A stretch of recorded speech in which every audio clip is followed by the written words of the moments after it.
In August 2023, we saw an appeal for beneficiaries come forward in the estate of Steven Todd, who died at home in Boston on the 8th of July 2023. Having been purchased in 1987 in a poor condition, barely any work had taken place over the many years that followed. He bought it just as it stood, just like that. I mean, this has been up here years, you know, and it's been like dead like years, you know. Yeah, I got the feeling he was a quiet sort of person. It didn't mix a lot. Didn't mix a lot. Fraser and Fraser, together with our clearance contractors, Yorkshire Clearance, are now tasked with preparing the property for sale, emptying its contents, and in the hope of finding further family information for Mr. Todd's beneficiaries.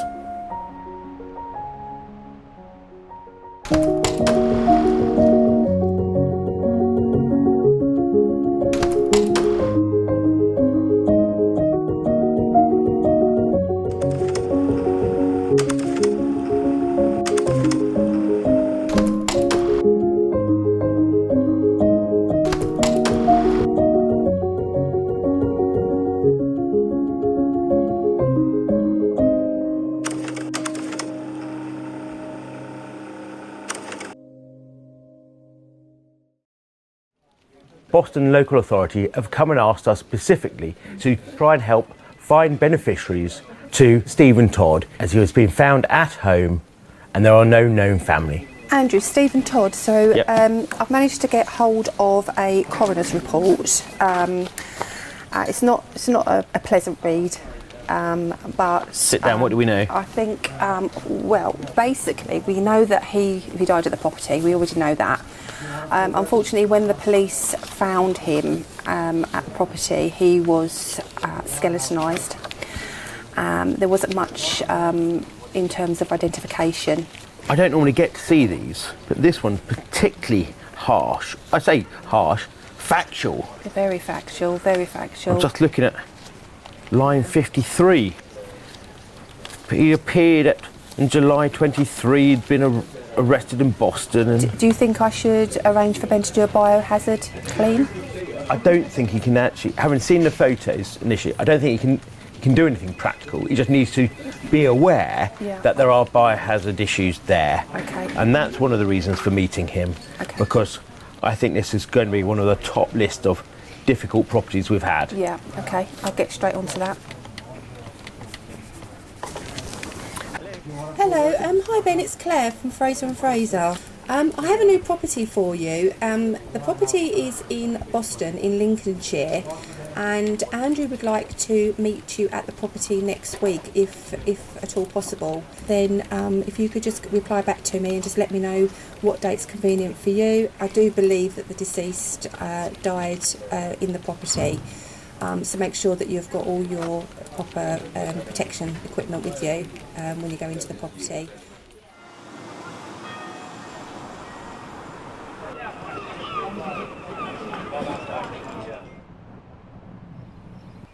We've learned through the post-mortem coroner's report that Mr. Todd was found at home after police made inquiries following one of his motorbikes being stopped on Boston High Street.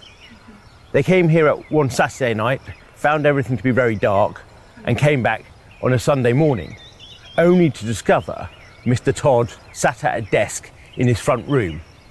This is his front room, but he was sleeping in here. His bed was over here, but you couldn't really get to his bed. It was this high, full of clothes and rubbish.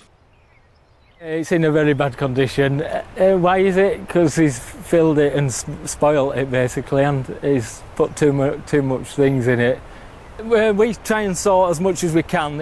If it is just a little job, we normally take it back to our warehouse and then it gets divided up. When it's big like this, we can do it by the van. So we'll get a van of paper, a van of metal, a van of wood, and a van of general. So we can do it from the house.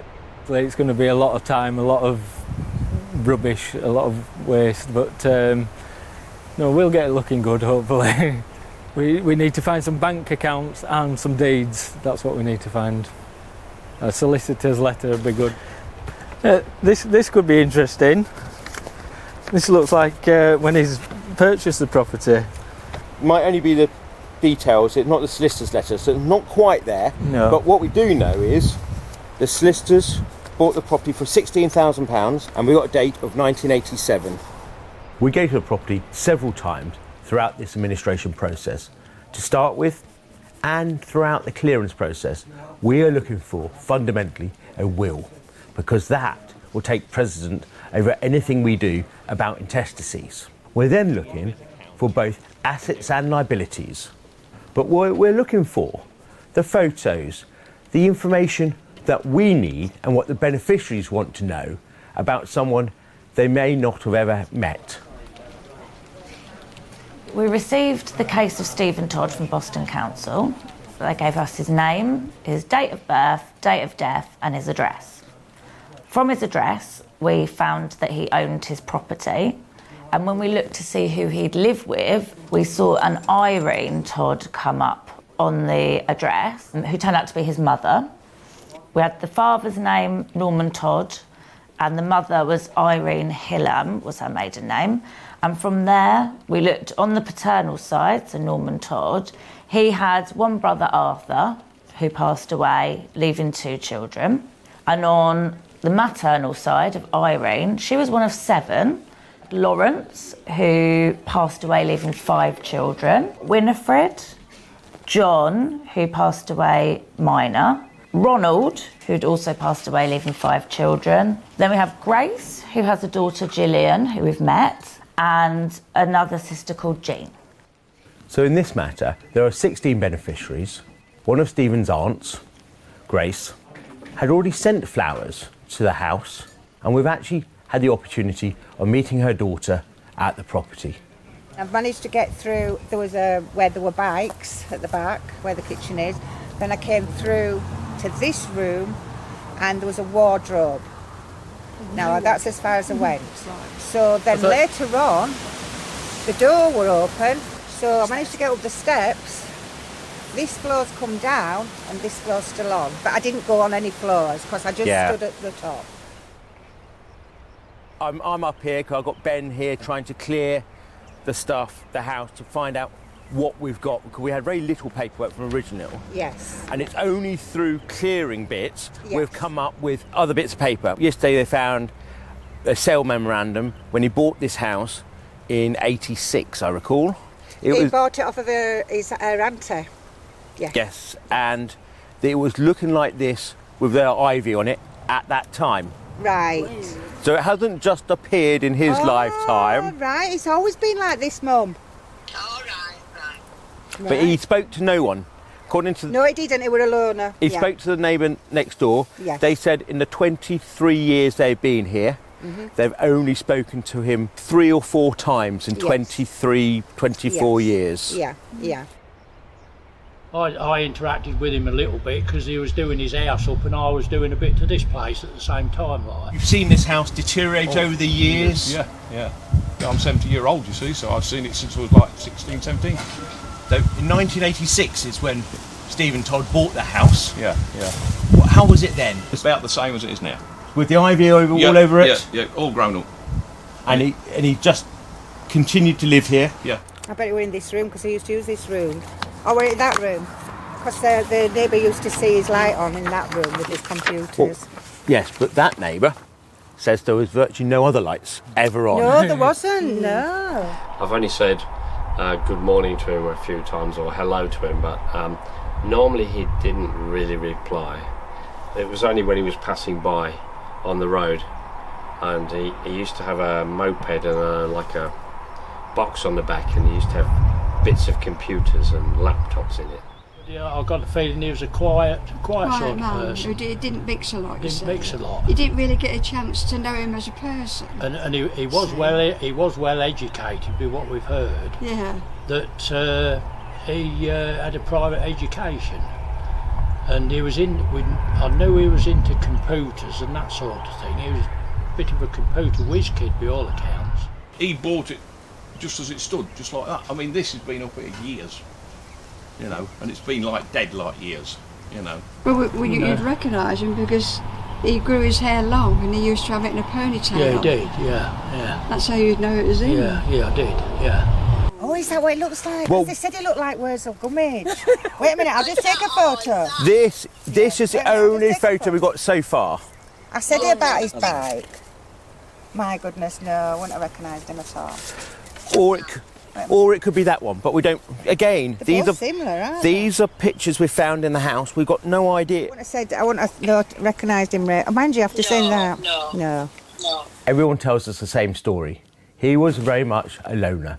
He was a recluse, very rarely went out of his house, although we do know when he first moved to Boston, he was involved with computers. He had a computer shop, and since that time, he is disappeared. Having a choice of living here and living in his mum's house. Yeah. You know, because my auntie and uncle, they've worked all their lives, like my mum and dad, and they weren't short of money, so they were always buying property up and down country. They lived in Australia, they lived everywhere.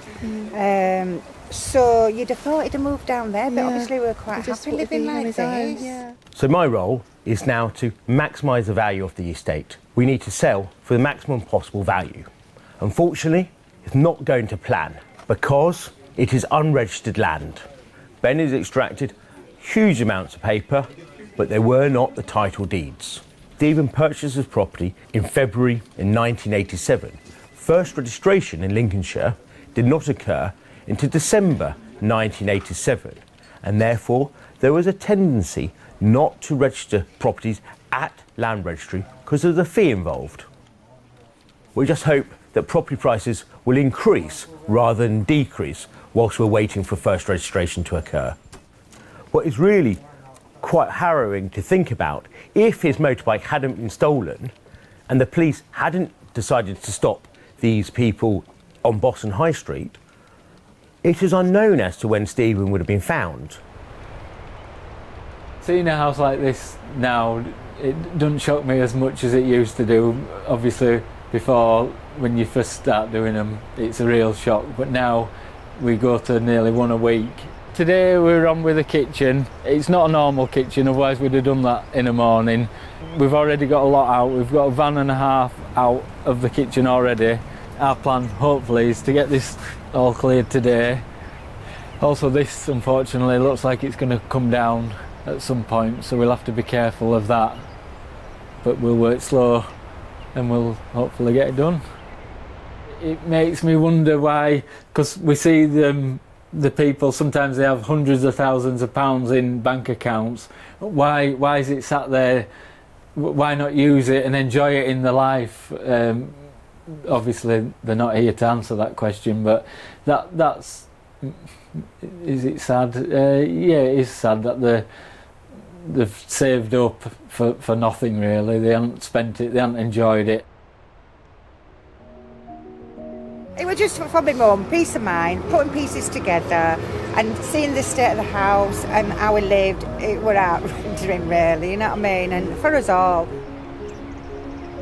After a detailed search of the contents, it is disappointing to report that the deeds to the property have not been found. It's going to be at least 16 months before we're in a position to sell the property. Whilst the beneficiaries to Mr. Todd's estate will need to wait for their inheritance, they do have the benefit of knowing how he's been living over the last 40 years.